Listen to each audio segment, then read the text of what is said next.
안녕하세요. 구병모 법무사입니다.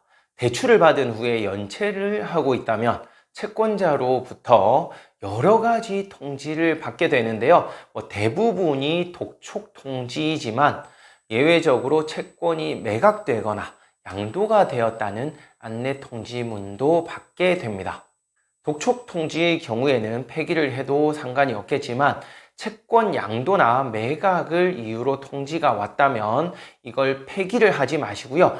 반드시 보관을 해두는 게 좋아요. 이번 시간에는 채권자로부터 오는 채권 양도 통지를 왜 보관해야 되는지 개인 회생이나 파산을 신청하는 관점에서 설명을 드리겠습니다. 개인 회생이나 개인 파산을 하기 위해서는 현재 채무가 누구에게 있는지, 즉 채권자를 특정을 해야 되거든요. 보통은 처음 대출을 해준 곳이 채권자가 되겠지만 대출을 받고 나서 연체를 한 지 오래되었다면 이 채권사에서도 채권을 매각하거나 자회사 등으로 양도를 하는 경우가 많이 있습니다. 대부분 그렇게 매각을 하거든요. 이렇게 채권이 매각되거나 양도된 경우에는 그 채권은 양수를 한 곳이 채권사가 됩니다. 그런데 채권은 또 한 번만 양도가 되는 것이 아니에요.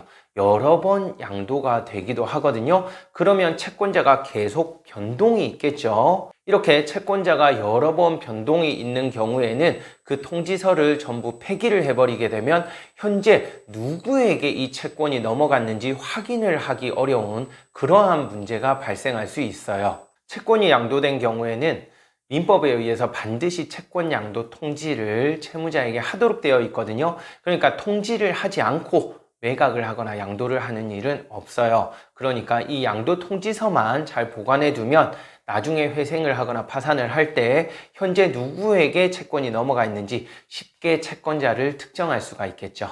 만약 채권 양도 통지서 등을 전부 폐기를 했다면 어쩔 수가 없습니다. 이때는 직접 찾는 수밖에 없는데요. 먼저 신용조회를 통해서 채권이 양도된 것을 확인해 보는 방법이 있고요. 다만 신용조회를 한다 하더라도 이 채권이 양도된 시점이 오래된 경우에는 신용조회서에 나오지가 않아요. 이때에는 법원에 확인을 또 하는 방법이 있습니다. 법원에 사건 번호를 조회를 해보면 보통 채권자들이 소송 등을 이미 제기한 경우가 대부분이거든요. 그렇기 때문에 이 사건 번호를 통해서 또 현재 채권자가 누구인지 찾을 수 있다고 하겠네요. 이렇게 개인 회생이나 파산을 신청할 때는 현재 채권자를 찾는 것이 상당히 중요하기 때문에 가급적이면 채권 양도 통지서 절대 버리지 마시고요. 만약 버렸다면 법원에 방문해야 될 뿐만 아니라 사건 번호를 다 조회해서 확인을 해야 되니까 아무래도 번거로울 수밖에 없겠죠. 더욱이 사건 번호 조회한다 하더라도 만약 현재 있는 채권자가 소송 등을 제기한 사실이 전혀 없다면 현재 채권자를 아예 찾지 못하는 그러한 불상사가 발생할 수도 있습니다. 그러니까 가급적이면 채권자로부터 오는 서류는 사실 기분이 나쁠 수도 있잖아요. 그렇지만 버리지 말고 잘 보관을 해두시는 것이 추후에 회생 파산을 하기 위해서 좋겠다고 하겠네요. 네, 이번 영상 보셨다면 절대 서류 버리지 마시고요. 개인 회생이나 파산 상담하러 갈 때 그 서류 전부 챙겨서 가지고 가시면 되겠습니다.